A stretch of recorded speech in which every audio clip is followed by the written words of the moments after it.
Terima kasih Anda masih bersama kami di Kompas Petang. Saya Cynthia Rompas. Saudara, tim advokasi untuk demokrasi yang juga kuasa hukum Del Pedro CS menyatakan dengan pelimpahan berkas perkara kliennya ke kejaksaan, maka sudah tidak ada lagi urgensi penahanan terhadap Del Pedro Marhen.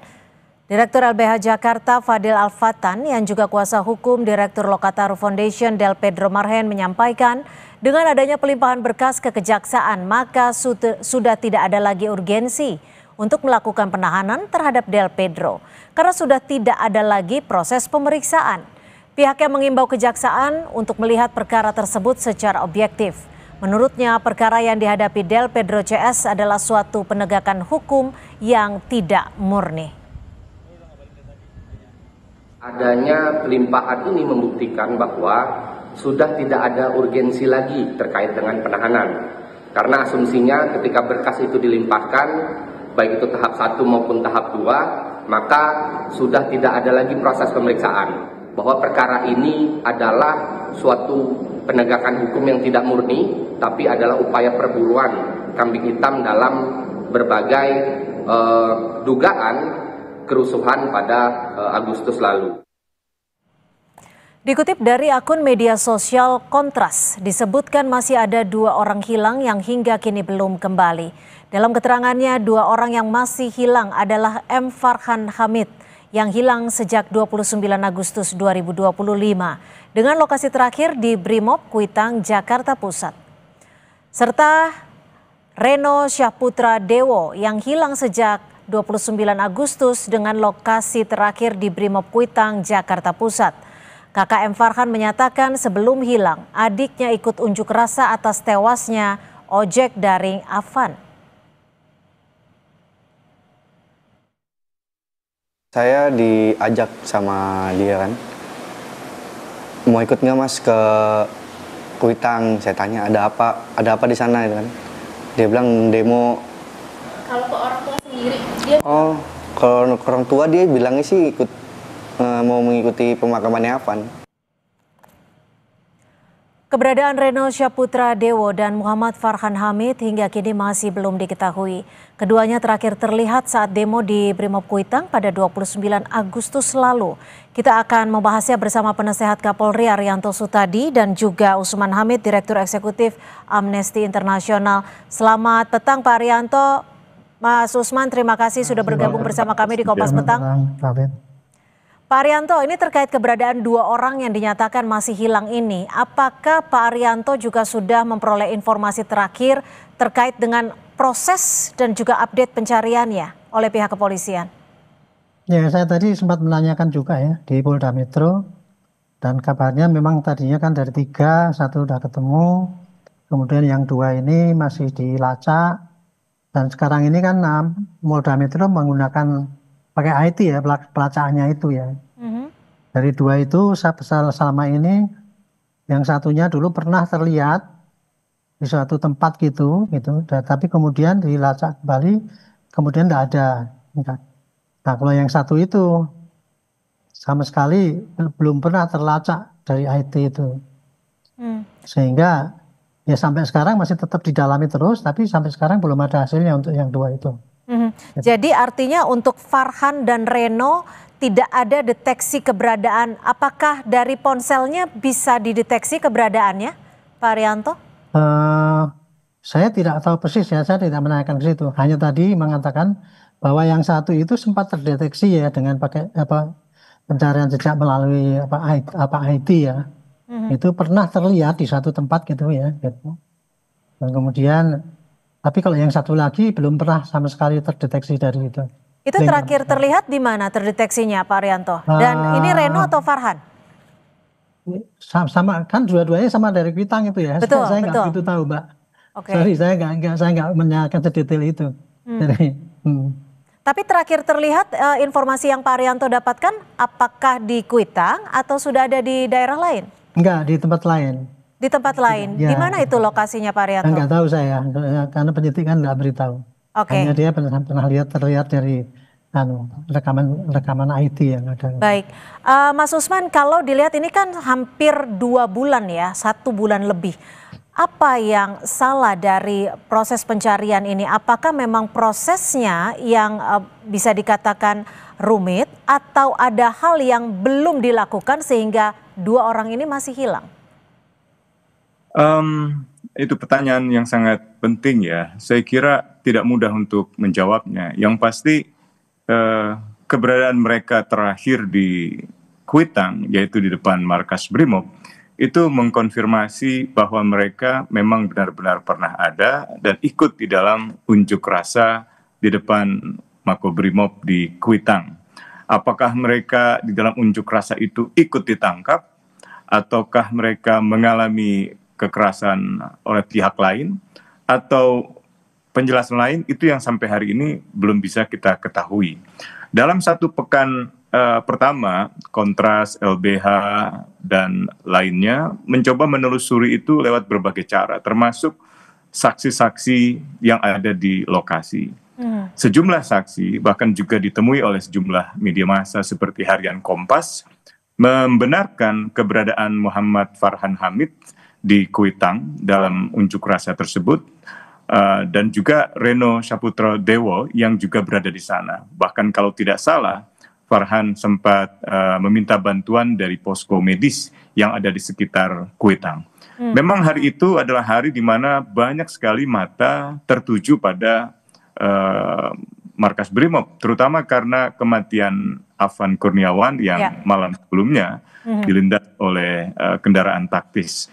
Nah, dalam sepekan terakhir, Amnesty, Kontras, LBH, Imparsial, PBHI, dan lain-lainnya sempat mencoba menelusuri kembali dengan meminta keterangan atau bertemu dengan jajaran Polda Metro Jaya. Bahkan dalam beberapa hari lalu kami sempat bertemu dengan Kapolda, Wakapolda, dan juga direktur-direktur di Polda Metro Jaya, baik itu yang berurusan dengan kriminal umum, berurusan dengan cyber, maupun juga berhubungan dengan bidang lainnya. Yang saya kira kalau tidak salah dalam pertemuan itu Pak Kapolda sempat menyampaikan bahwa salah satu dari dua orang yang masih hilang mulai bisa terlacak keberadaannya. Nah, saya sempat mengajukan pertanyaan, apakah keberadaannya itu terlacak karena nomor teleponnya, katakanlah ponselnya yang bisa dideteksi, atau karena memang telah terlacak keberadaan manusianya, orangnya gitu. Nah, Kapolda mengatakan yang kedua, dan apakah hidup, saya bilang itu hidup gitu. Nah, ini yang sebenarnya kami masih nanti, tapi barangkali informasi itu juga masih terlalu dini untuk bisa Itu tanggal berapa, Mas Usman? Kalau tidak salah hari Rabu atau Selasa lalu kami berjumpa dengan Pak Kapolda, Pak Asep, dan juga Pak Wakapolda, Pak Dekananto, serta sejumlah direktur di Polda Metro Jaya. Pertemuan itu cukup besar, banyak sekali organisasi masyarakat sipil, termasuk itu termasuk Farhan dan Reno ya, dalam kondisi hidup artinya ya, Mas Usman, dari informasi yang Anda peroleh? Salah satunya, kalau tidak salah yang disebutkan itu. Oke, baik. Saya kembali ke Pak Arianto. Pak Arianto biasanya, bagaimana, Mas Usman?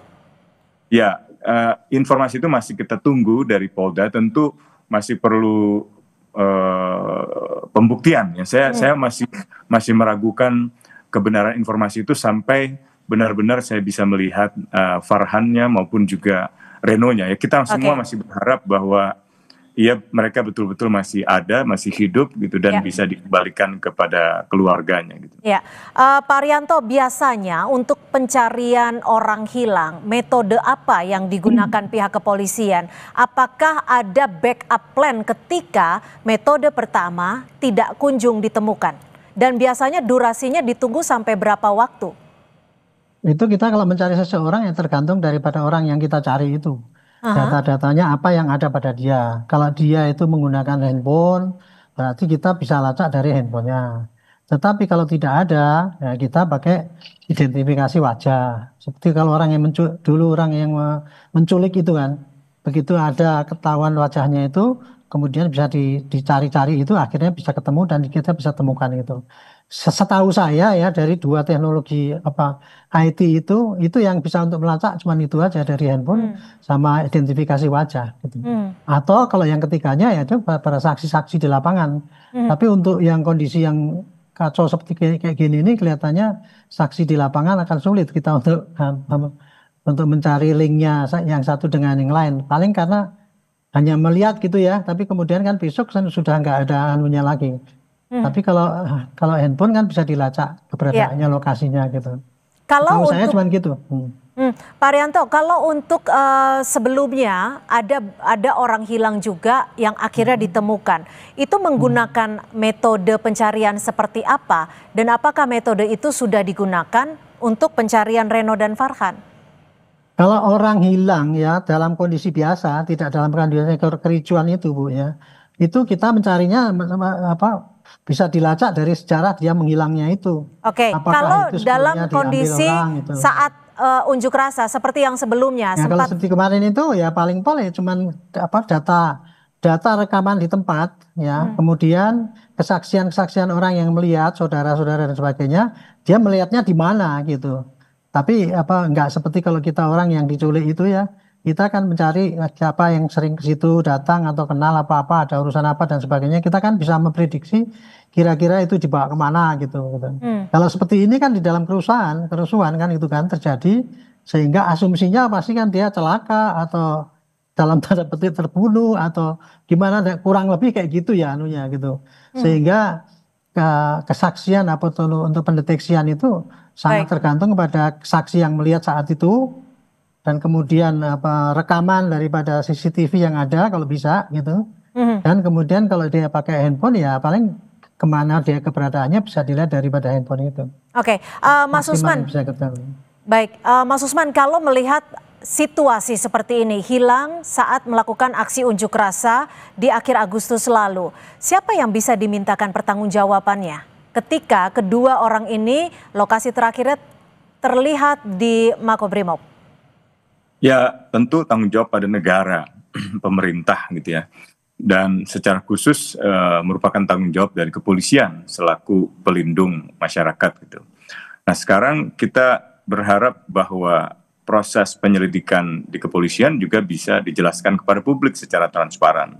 Bahkan kita berharap juga dalam waktu yang tidak terlalu lama, setidaknya pekan ini, paling tidak adalah perkembangan yang disampaikan oleh pihak kepolisian gitu. Karena dalam satu pekan pertama ketika mereka hilang, saya cukup skeptis karena telepon seluler mereka berdua itu mati persis di lokasi kejadian gitu. Artinya tidak ada lagi jejak yang bisa kita ketahui gitu. Meskipun belakangan kasus Bima yang ditemukan di Malang kalau tidak salah, itu memunculkan harapan ya bahwa bisa saja handphonenya tertinggal, terjatuh gitu. Kan di antara sekian banyak orang yang terlibat di dalam aksi demonstrasi, ada yang damai, ada juga yang menggunakan kekerasan, tentu situasinya tidak terkendali. Bisa saja telepon seluler itu terjatuh, bisa juga telepon seluler itu hilang. Tapi dalam skenario yang terburuk bisa saja mereka terbunuh gitu oleh situasi yang memang ketika itu sangat panas di depan Makobrimob di Kuitang gitu. Nah, informasi yang kami ketahui sepekan terakhir ini cukup memberi harapan itu, meskipun kami masih merasa sebaiknya Polda yang menjelaskan kepada publik bagaimana informasi yang mereka dapatkan, karena mereka lah yang melakukan penyelidikan dan penelusuran informasi tentang keberadaan mereka dan juga nasib mereka. Oke. Mas Usman, kalau tadi Anda menyebutkan bahwa berbagai kemungkinan bisa saja terjadi, bisa juga terjadi akibat terbunuh kemungkinan saja. Lalu jika ada kemungkinan tersebut, bukankah seharusnya bisa diketahui keberadaan jenazahnya? Nah, itu yang sering kali muncul dalam pertanyaan tentang kasus orang hilang gitu. Kita tidak pernah bisa menyimpulkan orang yang hilang itu terbunuh, mati, karena tidak pernah ada jasadnya maksud saya. Tapi juga kita tidak bisa mengetahui nasibnya itu hidup atau mati gitu. Dan keberadaannya pun kita tidak bisa ketahui. ini satu kasus yang sangat spesifik, sangat unik, yang berbeda dengan kasus kematian atau penyiksaan atau penculikan biasa. Ini kasus yang bisa dikatakan mengandung pelanggaran hak asasi manusia yang berlapis gitu. Orang tidak bisa berkomunikasi dengan keluarga, orang tidak bisa mengakses pengacara, atau orang tidak bisa mengetahui hal-hal yang ada di luar dunianya, rohaniawannya, keluarganya, dan seterusnya. Jadi saya tidak bisa mengambil kesimpulan yang konklusif, yang final gitu ya. Apakah ia benar-benar masih ada dan hidup? Tentu itu harapan kita semua, ia ada dan masih hidup gitu. Tapi saya juga nggak bisa memastikan bahwa mereka misalnya terbunuh, karena belum ada semacam circumstantial evidence gitu, bukti-bukti yang setidaknya bisa menunjukkan bahwa mereka benar-benar katakanlah terbunuh misalnya. Yang pasti investigasi Kontras, LBH, termasuk investigasi harian Kompas menunjukkan bahwa memang mereka benar-benar ada. Di kepolisian juga demikian, hasil pelacakan ponsel mereka, mereka benar-benar ada di lokasi dan mati nomor teleponnya di hari keberadaan 29 mereka. Agustus 2025. Pak Arianto, jika memang negara seharusnya bertanggung jawab, dalam hal ini juga pihak kepolisian, lalu seperti apa pertanggungjawaban yang sudah dilakukan khususnya dari Polri sendiri, dan seperti apa bentuk transparansinya? Ya, jadi itulah beratnya tugas polisi ya. Polisi kadang-kadang dikasih kewenangan banyak banget gitu ya. Wah, dia berlomba-lomba mencari kewenangan. Tetapi di belakang itu kan dimintai tanggung jawab. Nah, kalau ada orang hilang itu ya polisi harus bertanggung jawab itu. Dia harus bisa menjelaskan orangnya itu hilangnya kemana, apa mati, apa diculik, atau kemudian dihilangkan kan gitu. Itu tanggung jawab polisi untuk menjawab gitu. Tetapi kepada kasus-kasus kalau yang dihilangkan itu, pihak mana yang menghilangkan, Pak Arianto? ya itu ya kemungkinan kan ada juga orang yang tadinya itu mungkin membunuh kemudian dihilangkan oleh yang membunuh, itu kan bisa aja. Kan bisa itu kemungkinan terjadi. Tapi intinya gini, pada orang yang hilang itu jelas itu menjadi tanggung jawab daripada aparat keamanan, karena memang tanggung jawabnya itu. Kalau seandainya dia tidak bisa menemukan itu ya, paling tidak dia bisa menerangkan ini kira-kira hilangnya kenapa, yang dijelaskan. Kalau dia tidak bisa menemukan, dia hanya bisa menjelaskan sejauh ini loh yang sudah kita kerjakan gitu ya. Ini bukti-bukti yang kita dapat, kemudian kita kerjakan. Kalau ada bukti tambahan silahkan minta. Ya kira-kira segitulah anunya. Baik, jadi dibutuhkan transparansi dan juga update terbaru agar masyarakat juga bisa mendapatkan informasi. Terima kasih Penasihat Kapolri Pak Arianto Sutadi, dan juga terima kasih Mas Usman Hamid, Direktur Eksekutif Amnesty International, sudah berbagi perspektif. Selamat sore. Selamat sore Pak Usman. Saudara, informasi lainnya, Rismon